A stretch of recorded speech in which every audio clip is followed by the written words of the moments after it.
Welcome, everybody. Today is May 9th, 2023. We're here with our substitute meeting. We had another one planned for last week, but because of complications, we couldn't get together. I'd like to start the meeting effective 7:12 p.m. Make a motion to accept that. No need to do that. Oh, okay, thank you. So we have Fred, Patty, Kurt, John, Carol, Rose, and myself. I don't know if you know that Betty's been in and out of the hospital, so she's not going to be joining us tonight. I guess we'll go right to the beginning. Looking to approve the minutes for the meeting from March 7th, 2023. Did everybody get a chance to download a copy of that and take a look? Yeah. In section 3, Rose, one sentence just read a little funny when you're mentioning my name. It said about where are we? About halfway down. Brian questioned if Kurt was worried about dramatic increase in rent after the 5-year period. Kurt replied he was sure that the landlord would propose, and then it stops there. I didn't know if you want to just tweak that wording a little bit. Okay. But other than that, everything looked good to me.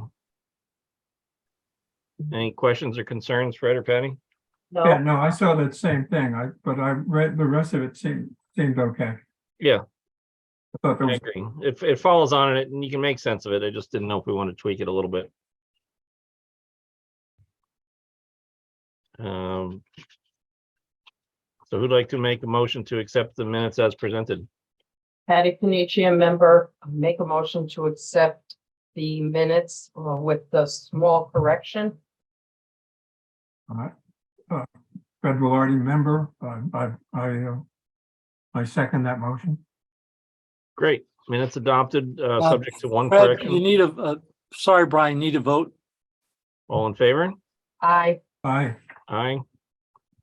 Unanimous agreement to admit the minutes with the one small adjustment to section 3.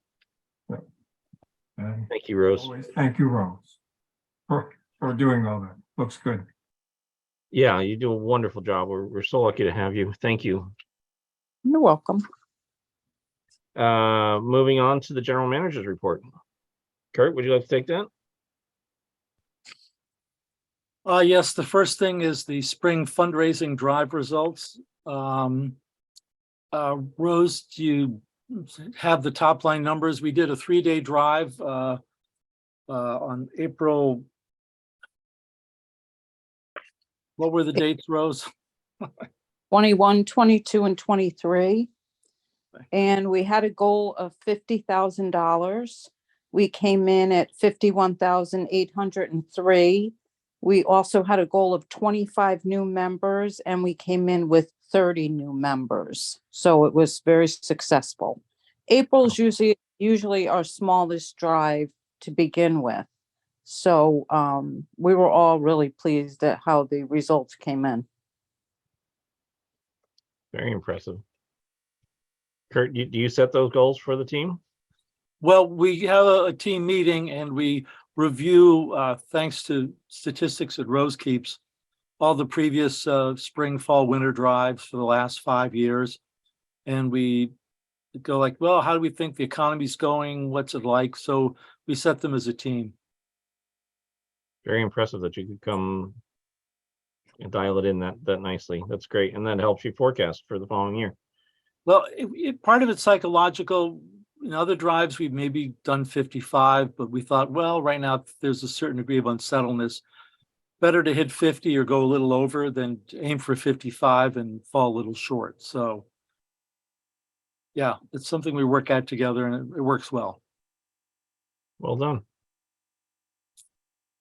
Any questions on that? No. Great. Then we'll move on to the budget. And there is a vote anticipated. So it's the May meeting of the WMNR Commission is the first step of 3 steps to get the WMNR budget approved. First, the WMNR Commission, then it goes to the Town Council, then at last it's approved by the Board of Finance. In the cover letter, with my cover memo, I'd like to note that there is a typo. The last sentence in the fifth paragraph. Fifth paragraph is the one that begins as a special revenue fund. That last sentence of that paragraph should read WMNR's proposed FY 2020 4 budget, that has a deficit of 17,000, not 18,000, 17,744, which will be covered by some of the projected $102,513 in excess revenue of expenditures. So that's a correction I'd like to note, and I'll make that correction in this version of the cover memo that goes forward to the town council and the Board of Finance. The overall news, of course, is very good. Running a surplus of 100,000 is good. Some of that surplus is actually deferred expenses. We did a major fundraising campaign amongst certain people to replace the lights on the WMNR tower at Stepney Elementary School. Right now, they're incandescent. We'll switch to LED. Right now, there's only a red light on at night. There'll be a red light on at night and a white light during the day. Instead of having to paint the tower every 5 years to maintain the color integrity so that it meets FAA visibility requirements, we'll paint the tower every 10 years. And in 10 years, when we do paint it, it no longer has to be red and white. For daytime visibility, we'll have a blinking white light during the day. So we'll paint it a light gray to have it match the sky more. That project, we've raised about $24,000 for. That's part of that we haven't spent it yet, nor will we until next year after July 1. So part of that $102,000 in surplus is actually about $25,000 that we received so far for that tower light replacement project. But still, that means there's about a $75,000 surplus. So we're doing well. And if anybody has any specific questions, I'd be glad to answer them. Is it sensible to go to a more camouflage color, even though you have the light, or should I fly over that tower periodically, so I think about it. Like I go between it has to Stratford do and with my the house. FAA requirements. The FAA requirements right now, it's unlit during the day. So it has to be painted. But during the day, it'll have a bright white light flashing. Yeah, I follow that. That'll be very obvious. And that's what most of the lit towers, there are very few towers that have to be lit. Very few of them are painted red and white. They have a white light for during the day, which is bright, and a duller light for that's red for nighttime. Okay. Next time I fly over, I may come up with another opinion. And they're making sure the new LEDs also have an infrared element included in the red light. So that if you're using night vision goggles, since there's no longer heat coming from incandescent bulbs, that you'll see infrared being emitted in a blinking pattern along with the LED lights, so that they'll be visible. That's an FAA requirement that was just went into effect about a year ago. Brilliant. So it'll be meet all the latest specs. Okay.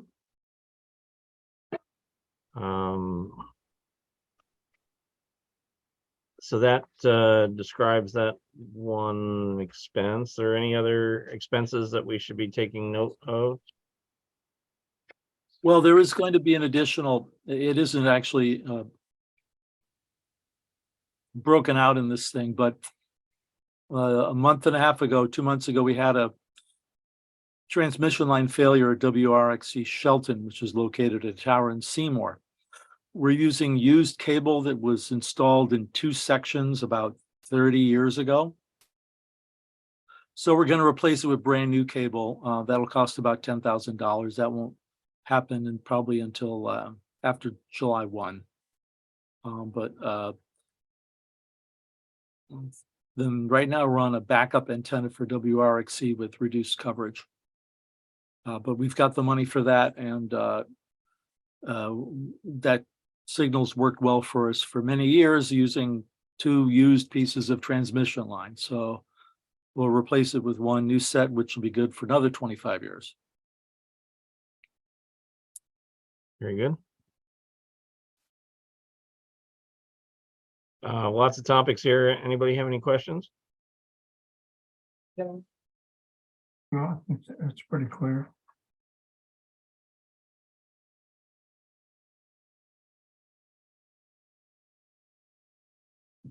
I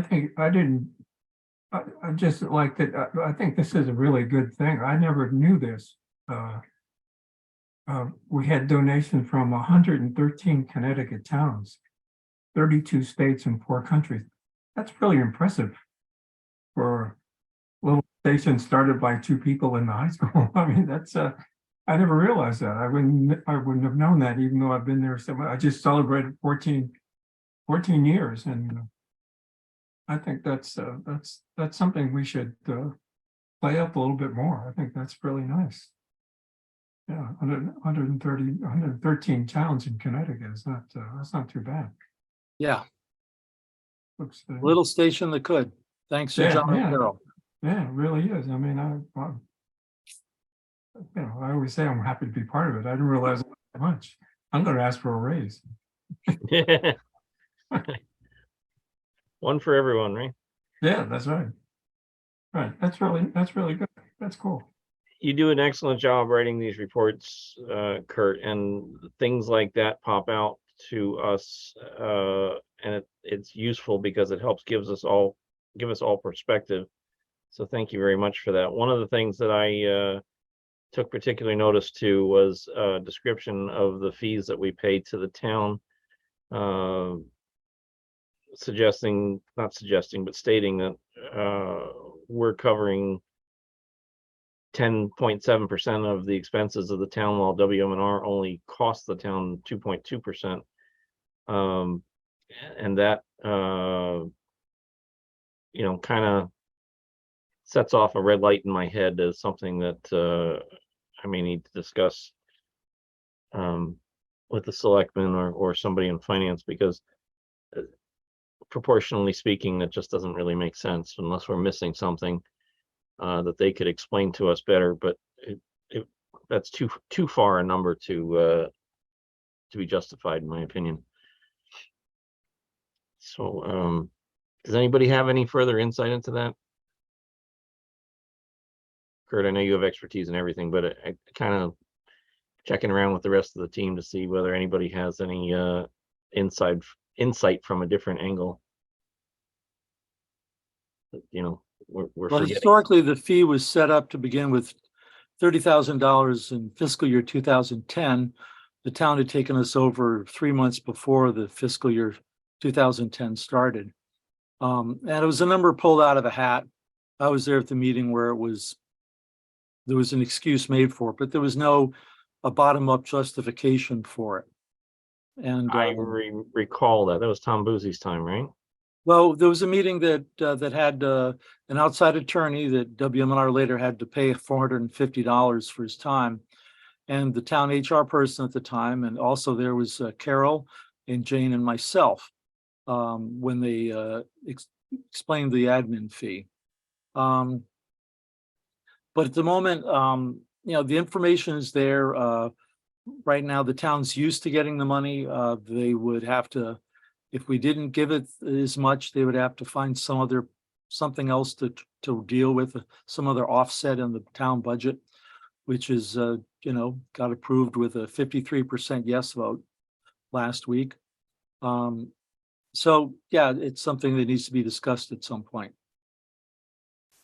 Yeah, otherwise it'll just be left there. If there's no direct tie-in to actual expenses, then there's no accountability for increases or decreases. It becomes a random number that would be difficult for us to plan and budget against if it's just done arbitrarily, like you said. So for planning purposes, I'd like to hear an explanation from them, a current explanation, and perhaps an adjustment made, because I'm uncomfortable with that. But thank you, Kurt. Well, maybe you and I could get a meeting with somebody at the town to go over it. Okay. Yeah. Thank you. Everything else looks like it's in place as far as I'm concerned. We only have 3 of the members here tonight. How do we handle a vote on this? Well, 3 is a quorum, so one proposes it, the other seconds it, and then we have a vote. Okay, So we still- go ahead, Fred. Okay, Fred Velarde, member. We accept the budget as presented. And I don't, Patty, a member, I second that. Great. All in favor? Aye. Aye. Okay, the budget is accepted as presented. With the exception in the, not in the budget fields, but you, Kurt, had made adjustments for some of the typos in. It was the last sentence of the fifth Supplementary sheet. paragraph.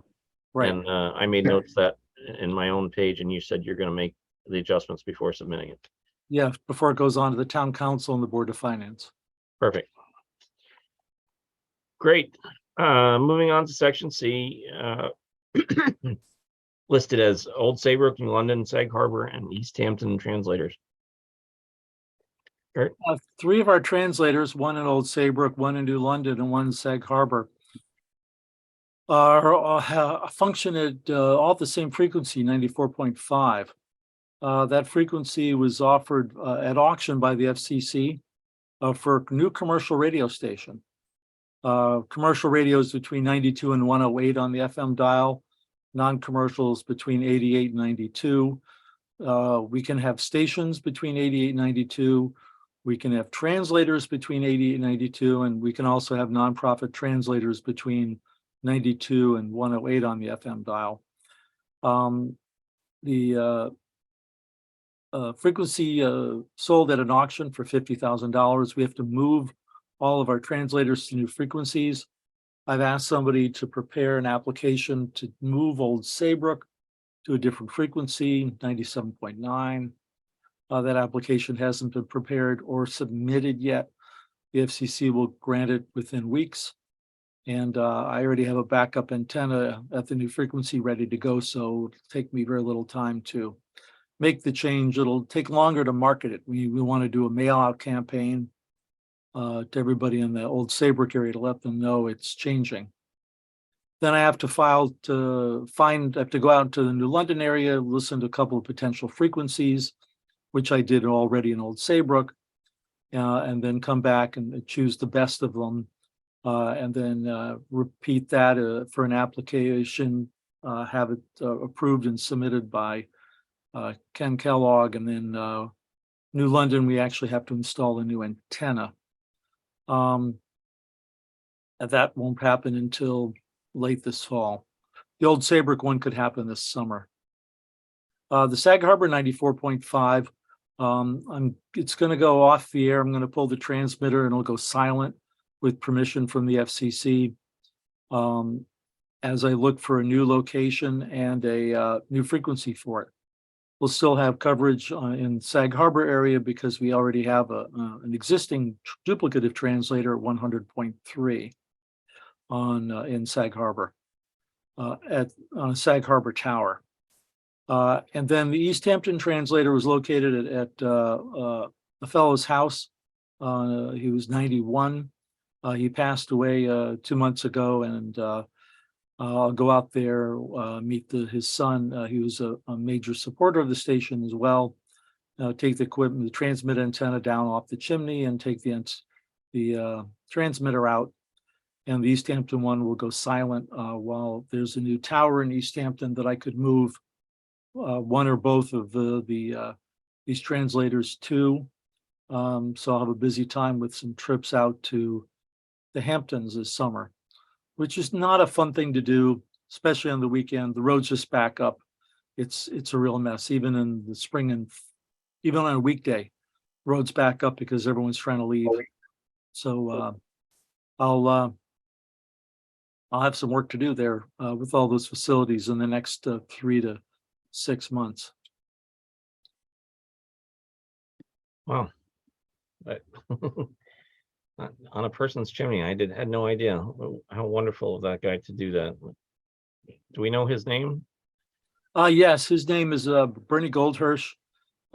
He loved WMNR very much.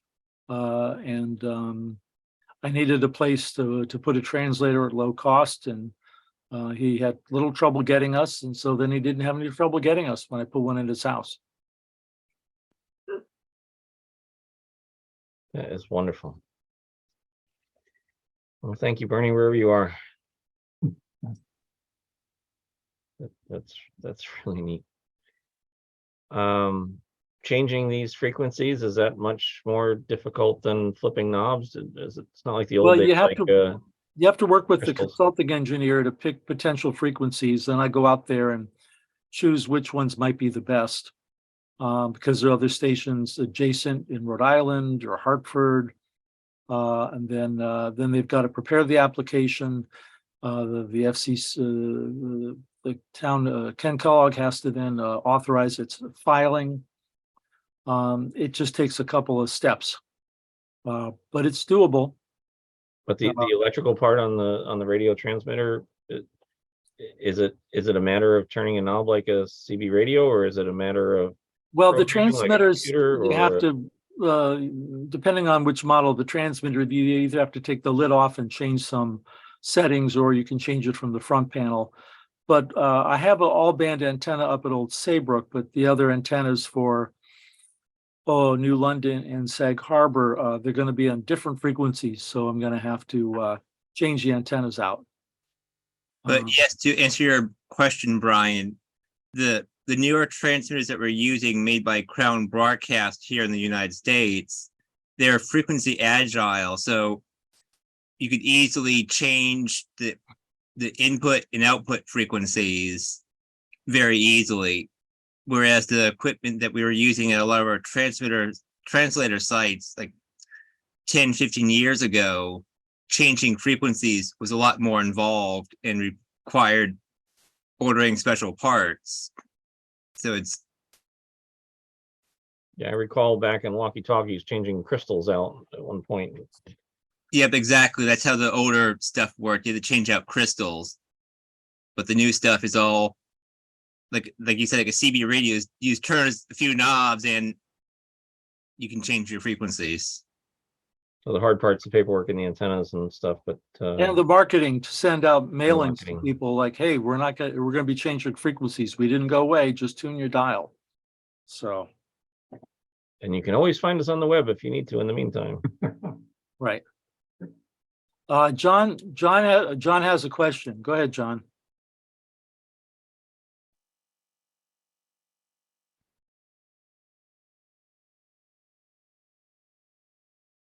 John's asking the question of the new frequencies and locations, how many represent a loss in coverage or a gain in coverage?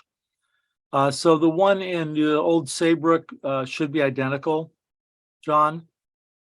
And the new frequency won't be as clear as 94.5 is, but I picked the clearest one, and ditto the coverage. The power will be the same in New London, and the power will be the same in when we move the one. So it should be no real loss in coverage, no real gain, except for potentially the one that we moved, the East Hampton one that goes to a new tower. That's the one that would have some additional coverage. Great. So John, you need to lean in closer to the telephone to talk to me.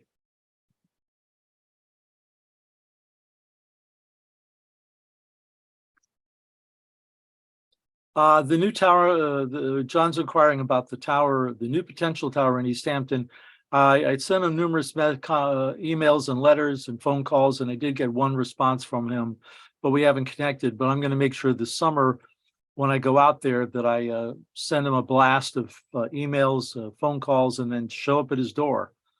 Plan plenty of time, show up at his door at his landscaping place, and try to make contact to cut a deal. When we turn a transmitter off and it goes silent, we have to turn it back on within a year or we lose it. So got to get a new site figured out. Great. Any questions, anybody? No? All right, we'll move on to new business then. Just to double check, did you end up, we had a first and a second. Did you all actually vote on the budget? I can't remember. I What do you believe we see in did. the Rose, notes, can you Rose? confirm? Yeah, didn't, I thought we did. That's my recollection, yes. Yeah. Rose is muted, but do you remember, Patty? Yeah, I thought we did. Yeah, Okay, no you problem. voted on it. Great, thanks. Fred, Sorry, it's just me. Patty second, and then the three of you voted to, Good. you voted to, Except with the little correction of the typo. Okay. exactly. Thank you, Patty. Good, thanks. Just trying to make sure Sure. the base is covered. Great. So Kurt, are you prepared to move on to section 4, new business? Correct. The other thing I should mention, WMNR is going to have a Tanglewood bus trip. We had trouble getting working a deal with the last bus company we'd used in Westchester County. So now we're trying to use DATCO, and currently the contract for the DATCO bus for the July 30th Tanglewood concert is being reviewed by the town attorney. Hoping to have that. There'll be about 50 seats on the bus. About 5 or 7 will be dedicated for staff that'll be going and representing the station. We'll easily fill half of the seats before we even announce it, because the last time we did a bus the year before COVID, a lot of people wanted to come back. So we probably got 25 seats already sold on the 50-seat bus, so to speak, before we even advertise it to the public. Great. Hopefully the town won't have much trouble. We use DATCO for the Friday night ski program through Parks and Rec, and it worked out very well for us. John asked a question about the bus. Originally, we tried using the same bus company that we had used for our last Tanglewood trip before COVID. They're out of Westchester, and back then, all the contracts and leases weren't being given the fine inspection that they are now, so that there was some language that the town attorney, in consultation with the Connecticut Interlocal Risk Management Association, the town's insurer, an agency which represents over 100 towns in Connecticut, they wanted a few words changed to define the liability a little bit better. And then at that point, the folks in New York State who only operated blind behind a single email address and didn't have even a voicemail box to talk to anybody, just went cold. So we switched over to DATCO, and as Brian said, they're used in town and Monroe and other towns. They're in Connecticut. Their terms and conditions have been, I think, the town will find acceptable. They've used them before, at least the school side has. So I'm sure we'll be able to cut a deal. Yeah, they're nice coach buses. They have restrooms on board, and they provide ability to play a DVD if you want onto their television sets, etc. So it's a nice operation. They're comfortable, and the drivers I found to be above average. So I went on about 30 of their trips. So Wow, you know then. yeah, we were on a first name basis there for a while. Good, that's positive. Any other new business to discuss? John's got a question. Go ahead, John.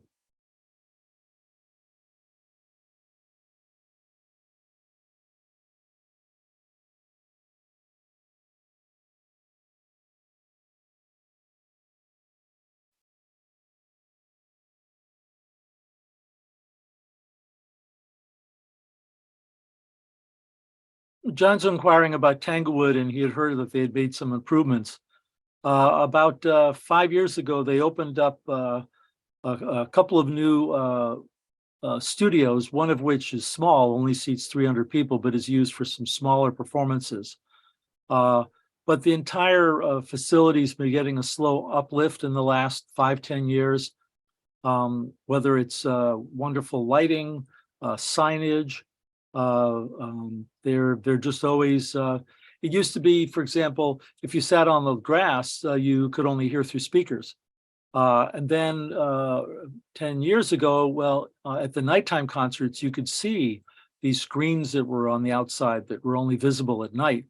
But now they have big LED screens like they have at baseball games. So even on a bright sunny day, you could sit back on the lawn and see exactly what's going on the stage better than some people inside the hall can because of the cameras with the zoom in close-ups. We'll be having inside seats, not on the outside, because you never know if it's going to rain or not. So yes, they've made a lot of improvements to Tanglewood in the last 10 years, and they're made sure it's a very good. In fact, they even for that rear third of the inside shed, since Tanglewood, you may not know, it's not the seats are not raked. The entire floor is flat, so in the back you really can't see much.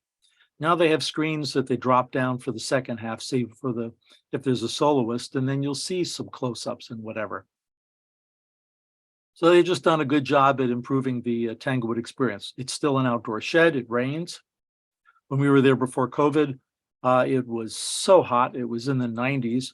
Fortunately, right before we jumped on the bus, we were able to grab 50 paper fans, portable, foldable paper fans. I mean, you're outside in 90-degree weather in the shade, but it's still 90. So we had cold water on the bus afterwards, and we'll do that again. We'll have our paper shades ready. Who knows, it could rain. Who knows, it could be nice. But yeah, Tanglewood's a very popular place, and they've worked hard to keep it that way. And of course, one thing that I should say for those that don't know, every summer since 1985, we've been broadcasting live Tanglewood concerts for 8 weekends, Friday night, Saturday night, and Sunday afternoon, live as they happen. And that's a great thing that we do. A lot of people can't drive there anymore. It's hard. It's but you just turn on your radio and you get transported there on WMNR. Wow. So that's it for new business. I was only there once, and that was in 1976. Long time ago. Was it a rock and roll concert? Yeah, I think it was the Fifth Dimensions. I was in summer camp, and we went to Tanglewood for a concert. It was my first concert. Sure. Terrific. Any other new business, or that wraps it up? John, you're good? He said he's good. Great. Any public participation? It's your second chance, John. John, do we want to mention about the 50th reunion?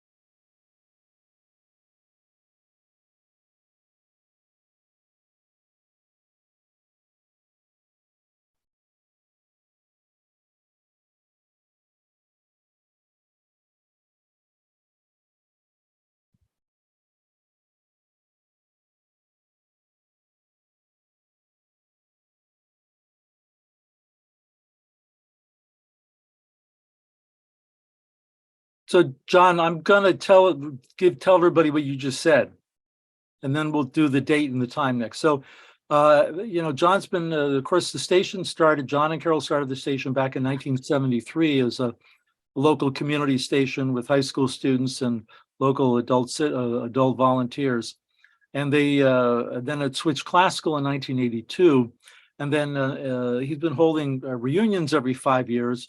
Of the original 1973 to 1982 group of students.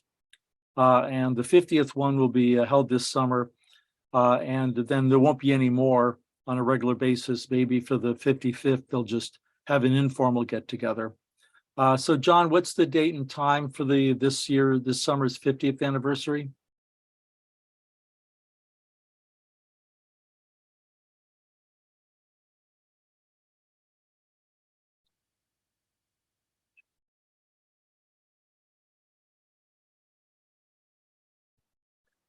So the reunion this summer will be held on June 24th from noon until 4 p.m. And they've privately rented a restaurant in Newtown, technically out by Dodgington, Tambasco's, right, John? Tambasco's.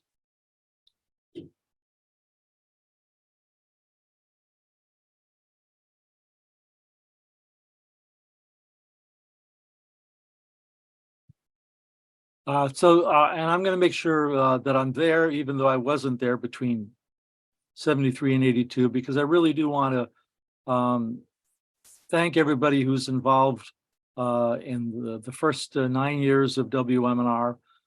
Generally, they've had a fairly good turnout. Unfortunately, people do move away. They do pass on. We have double traveling, but they're hoping to have up to 40 people there this summer. Between people that were involved and their plus ones that are coming. But I do want to make sure I thank all of them. Of course, I particularly want to make sure that to everyone that I thank the current version of WMNR, that I thank John and Carol for the early version and then for allowing it to be transformed and changed into serving 113 Connecticut towns, 22 states and 4 countries, which was inconceivable in the old days. For sure.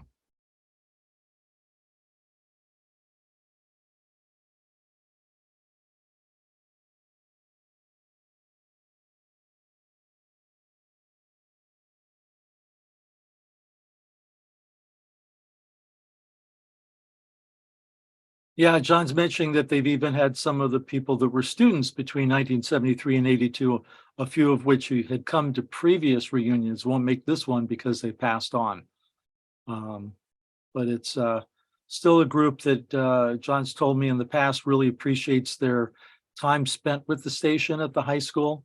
And they don't always go to their class high school reunions, but they go to their WMNR class WMNR radio reunion. That's fantastic. And they fly in for it. What a wonderful legacy. You guys are incredible. Thank you. All right. I don't want to cut that short. Does that cover the whole topic? Great. Yep, John says. Thank you very kindly. That's very exciting. So I guess we're ready to make a motion to adjourn at 7:50 p.m. I move, this is Patty Panici. I make a motion that we adjourn meeting. Thank you. Fred Velarde, member, I second the motion. Great. All in favor? Aye. Aye. Thank you. The meeting is adjourned at 7:50 p.m. And Kurt, could you shut off the recording, please?